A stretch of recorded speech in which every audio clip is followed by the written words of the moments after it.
This is the Aftermarket Radio Network.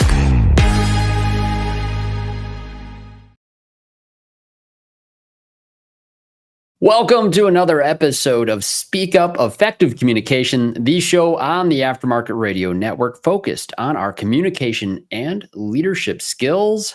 And in our episode today, we're talking about storytelling. Friday, last week, my wife Betsy and I drove north in Michigan to Leland. If you hold your right hand out, palm facing you, that is on the tip of the pinky finger on your God-given map of Michigan. Now, this wasn't for a camping trip this time. This was actually for an art show. Like many art shows, the weather was a concern. These events do rely on artists to conduct their business in a 10 by 10 tent outdoors, and it does require the ability to preserve and protect their fine art pieces from all types of weather, which you will experience if you do enough art shows.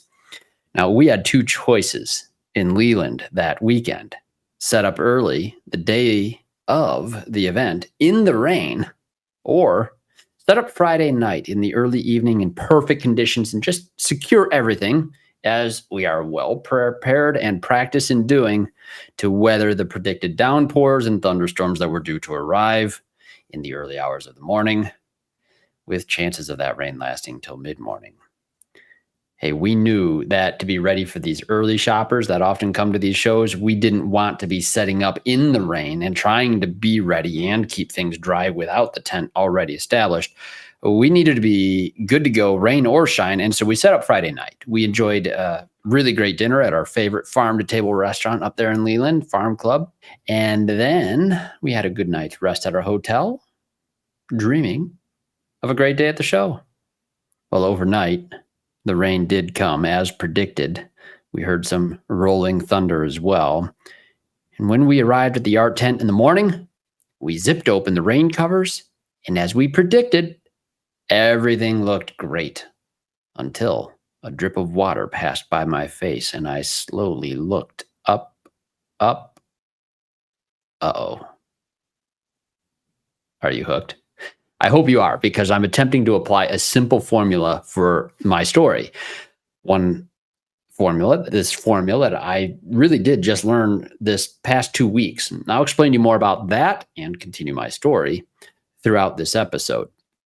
Now, my episode today was inspired by not one, but two recent Toastmaster meetings at my local club, 404, Grand Rapids Toastmasters. We have a new president, Helen Fredette. She has done a great job encouraging members to schedule speeches with a story focus. And even our educational minutes and table topic sessions for our club have leaned heavily into that formula. And it's been repeated enough times now that, yes, I can remember it. Yeah, this has just been a lot of fun. I'll explain this formula in the episode. I want to give you an example of it in action, as I've already started to do. And then I want to invite you to test it out yourself at really your next summer evening with friends or loved ones, or team gathering even at work. Now, I'm borrowing from some inspiration from my local club on one thing, the topic in general, but I'm also borrowing a recent word of the day that was used in our club meeting. That word is gregarious. And I'll explain the definition of that word after we hear a word from our sponsors who make this show possible. Looking to take your shop to the next level of quality service, team culture, and overall profitability? At the Institute, we provide personalized coaching that aligns with your goals of financial stability, excellent customer service, and employee satisfaction. Our priority is helping you establish significant and sustainable progress. We work with you to create strategies that reduce the stress of running your business, improve your quality and performance, and optimize your profitability. Experience the benefits of professional coaching by visiting wearetheinstitute.com/business-assessment.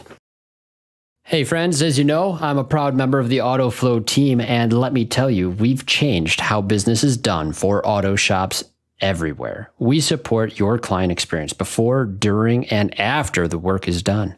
Imagine this: timely updates sent directly to your clients, branded digital vehicle inspections, and seamless communication from start to finish. That's why shops love AutoFlow. And hey, with those 5-star reviews rolling in, you'll wonder how you ever managed without us. take an important next step and take your auto shop to the next level. Visit www.autoflow.com. Get on board with an AutoFlow trial. Want to see your auto repair shop thrive? Are you looking to drive more customers to your auto repair shop? Let ShopDog Marketing be your guide. Our customer-first approach, combined with AI-driven creative content, ensures top rankings. Dominate mobile first and voice search with our specialized expertise. Reach out to ShopDog Marketing today and start growing your business. Don't miss out on this chance to boost your business. Visit shopdogmarketing.com. Inbound has exclusively served independent auto repair shops with expert communication solutions for years. Our robust VoIP platform ensures you stay connected while our industry-leading AI analytics take your business to the next level. We provide the tools you need to understand your customers and optimize every interaction. Choose Inbound for proven expertise and unmatched innovation. Visit callinbound.com and discover the difference we can make. Okay, we're back. The word of the day is gregarious. It is an adjective, and there's actually three different versions of this word, but for a person relating to people, it means fond of company or sociable. I always thought it meant happy, and this was discussed in our club when this was introduced to it. It always meant like cheerful and outgoing, and I guess when you're fond of company, you will be, but gregarious just simply means fond of company or sociable. Unless you're an animal, when it can mean living in a flock of loosely organized communities or of plants growing in open clusters. I'll stick with the human version of the word. Now, before I get back to my story with the art show, let's talk about the art of storytelling. It really is an ancient skill.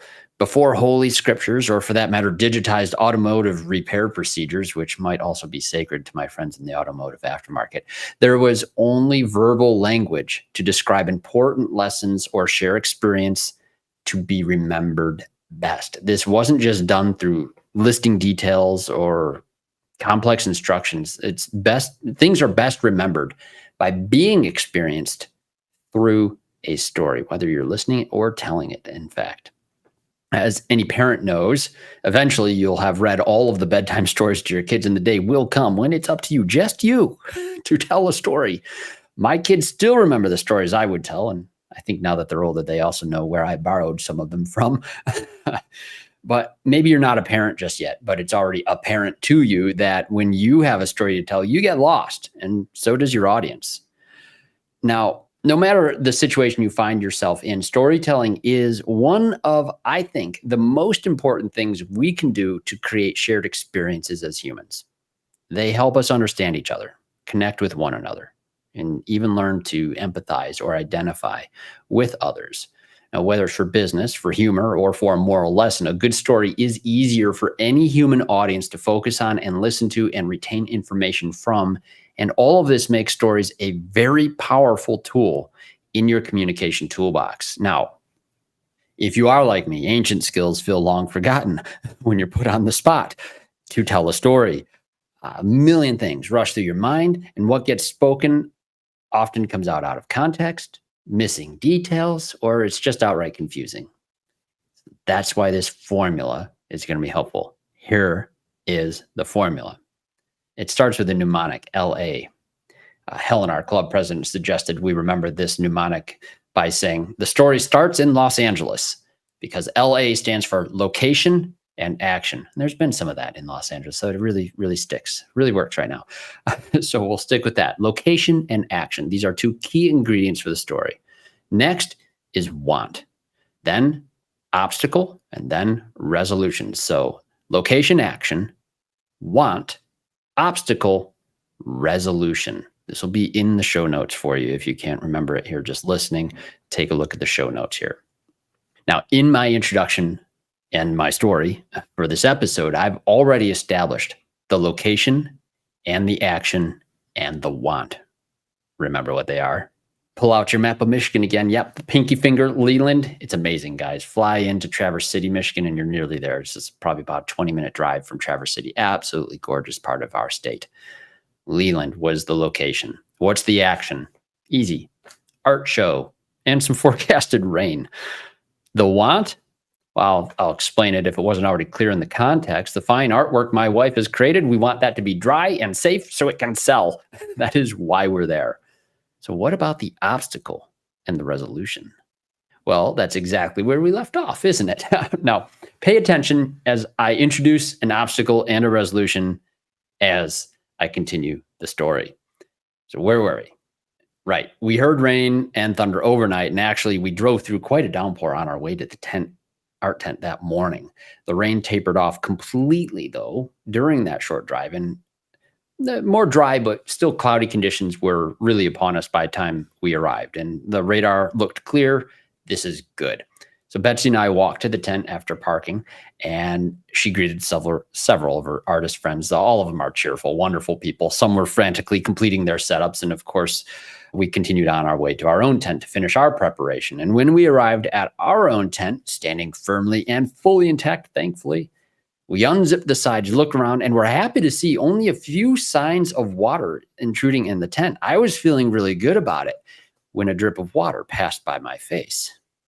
And I slowly looked up, and the roof of the tent has slightly caved and accumulated several gallons of water on the top.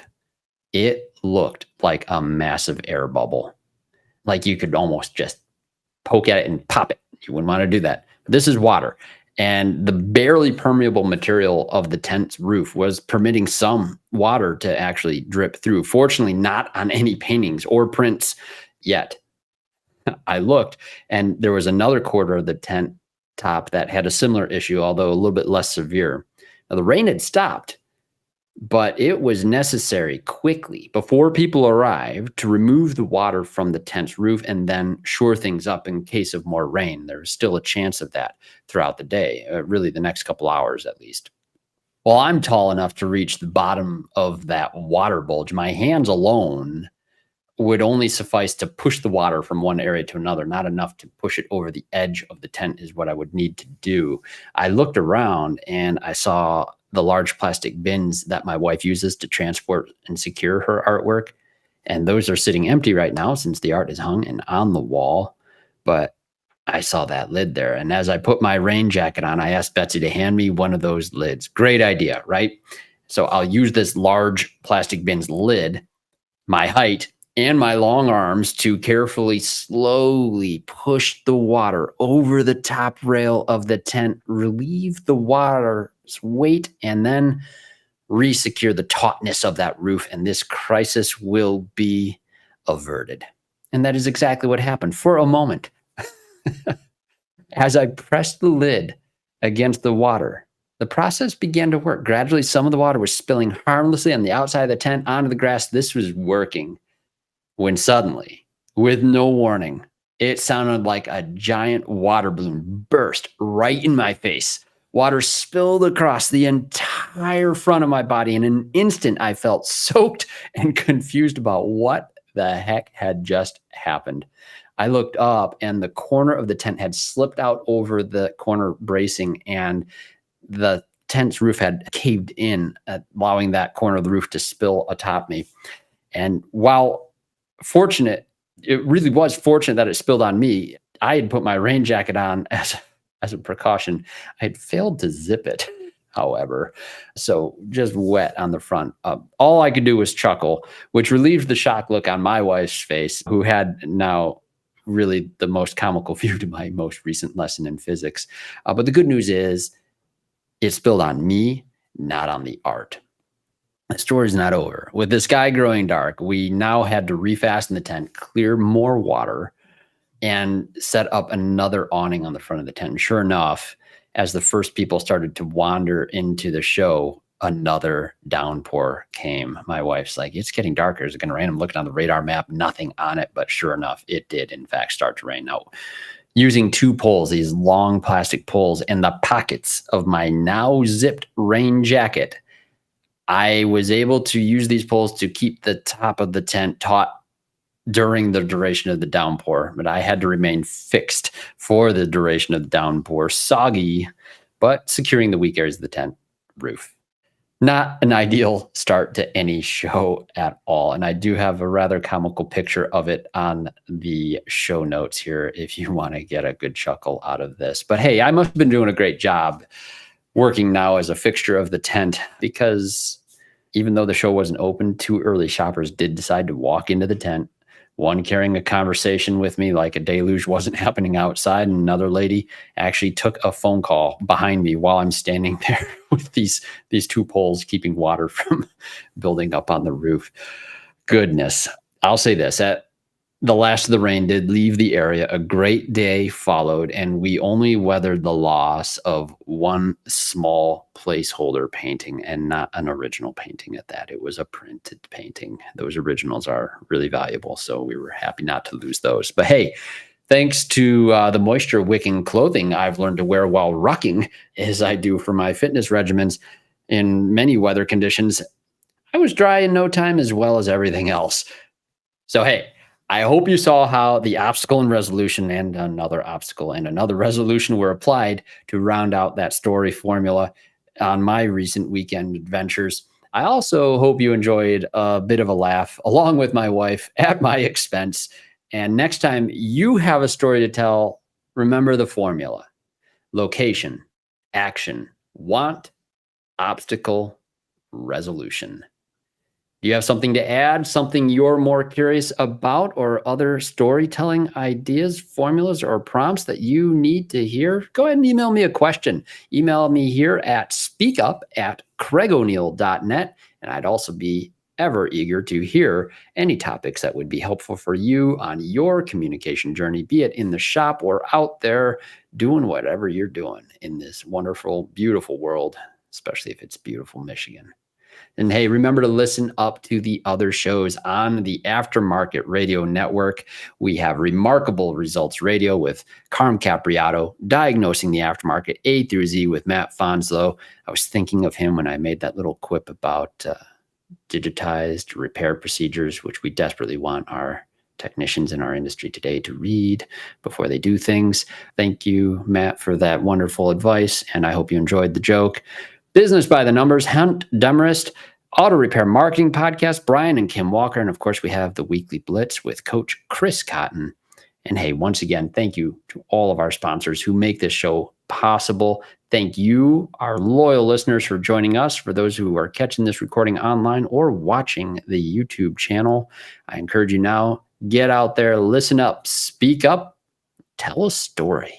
You've been listening to Speak Up, Effective Communication with Craig O'Neill on the Aftermarket Radio Network. Follow Craig on your favorite podcast listening app and on his YouTube channel. Let him know what you'd like him to speak up about. Craig is all for advancing the automotive service aftermarket.